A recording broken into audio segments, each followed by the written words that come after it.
हमनी के तकाले खड़ा होके सलाम ठोकले बानी सन, काहे से कि हमनी के लगे और कोनो तरीका ना रहे उपारी के एक्नॉलेज करे के जौन इतिहास बना दिहलस। सूर्यवंशी के वैभवशाली गाथा दिन प्रतिदिन बढ़त जाता।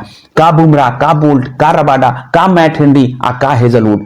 भाई जे भी ये बिहारी के रास्ता में आवता उ वैभव के बुलडोजर बल्ला से मटिया मेट हो जाता। समझ में नहीं आवत कि कल रात के जौन हमनी के देखनी सन ओकरा के कौन शब्द में बयां करी सन, काहे से कि जौन दू चार गो भाषा हमनी के आवेला उमे उ कोनो शब्द नहीं खे जौन ई बता सके कि वैभव सूर्यवंशी काले का कइले बाड़े। कभी ई खिलाड़ी के सेंचुरी पर टूटल घुटना वाला द्रविड़ खड़ा हो गई रहले। आज आलम ई बा कि पूरा विश्व के नामी गिरामी गेंदबाज लोग के ई खिलाड़ी घुटना पर ला दिहले बा। सूर्यवंशी के वैभव ऐसा चलल कि 201 रन के पहाड़ वाला स्कोर भी राजस्थान ला बौना साबित हो गई। मात्र 26 गेंद में 7 छक्का 8 चौका आ 300 के स्ट्राइक रेट से 78 रन बना के आरसीबी के टीम के मजाक बना दिहले बा ई खिलाड़ी। कल के पारी देखले के बाद ई बात तो पक्का तौर पे साबित हो गई बा कि ई खिलाड़ी वन मैच वंडर नहीं बा बल्कि ऑल टाइम वंडर बॉय बा। अब तो सारा हिंदुस्तान के क्रिकेट प्रेमी लोग यह पूछता कि उस शुभ घड़ी कब आई जब ये खिलाड़ी टीम इंडिया के जर्सी में नजर आई आ अपन पिता के अधूरा ख्वाब पूरा करी। आईपीएल के इस सीजन में अभी तक 78, 39, 31, 52 रन के 4 गो पारी दुनिया के नामी गिरामी गेंदबाज लोग के सामना करके बनावला के बाद और वो लोग के क्या लगता कि वैभव के अब टीम इंडिया में एंट्री मिले के चाहिए कि ना।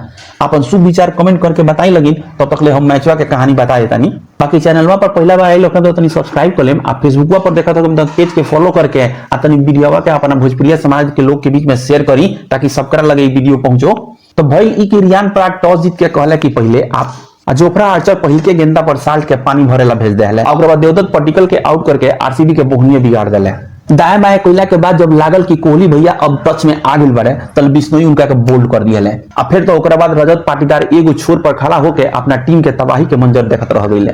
एक एक करके सारा खिलाड़ी लोग पेविलियन जात गइल आ 11वां ओवर तक 94 रन पर 6 विकेट गंवा के संकट में फंस गइल रहे। आलम ई रहे कि आरसीबी के पारी में पहिलका छक्का 12वां ओवर में आई। आरसीबी के हालत तब और ही खराब हो गई जब 125 रन पर रोमारियो सेफर्ड आउट हो गए। बेचारे लोग के मजबूरी में वेंकटेश अय्यर के इंपैक्ट सब्स्टिट्यूट बुलावे के पड़ल, जौना के परिणाम ई भइल कि जॉन इंपैक्ट सब्स्टिट्यूट के रूप में लोग सूरज शर्मा के बुलाई गेंदबाजी ला उ ना हो सकल। खैर पाटीदार अपन कप्तानी पारी खेल के और शतक लगेले। आखिरी ओवर में वेंकटेश अय्यर भी 21 रन कूट के आरसीबी के 201 तक पहुंचा देले। ई स्कोर पर आरसीबी के लागल की फाइट हो जाई आ हेजलवुड जायसवाल के दूसरा ओवर में आउट करके शुरुआत भी बढ़िया दे देले, मगर ओकरा बाद तक गुवाहाटी के मैदान आरसीबी के तबाही के मंजर के गवाही बन गई। वैभव सूर्यवंशी के धुआंधार आ बेखौफ बल्लेबाजी से पूरा स्टेडियम ना पूरा हिंदुस्तान मंत्रमुग्ध हो गई बा।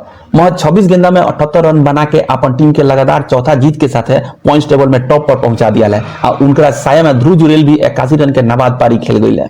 दोनों टीम के बल्लेबाजी के अंतर हुआ लोग ऐसे समझे कि आरसीबी के टीम के तरफ से कुल 7 गो छक्का लागल जबकि वैभव सूर्यवंशी अकेले 7 गो छक्का मार दिले बाड़े। जौन आरसीबी 125 रन पर 7 विकेट गंवला के बावजूद 201 रन बना के फुलौना खानी फूलत रहे उ वैभव के आरी से फूट गई। यही से कहल जाला जे ना कटे आरी से उ कटे बिहारी से। तो काले के शानदार मैच देख के रुआ लोग के कैसन लागल, आई मैचवा देखला के बाद रुआ लोग के का लागता आईपीएल के ई सीजन के सबसे बढ़िया टीम राजस्थान बा कि ना, आ ए साल ट्रॉफी राजस्थान उठाई कि ना। अपन शुभ विचार तनी कमेंट करके बताई। बाकी काले हमनी के फैन से एगो नया वीडियो लेके आइम सन। वीडियो देखेला रुआ लोग के बहुत बहुत धन्यवाद बा। तनी वीडियो के लाइक शेयर करके हमनी के हौसला बनाई। जय भोजपुरी, जय बिहार, जय हिंद।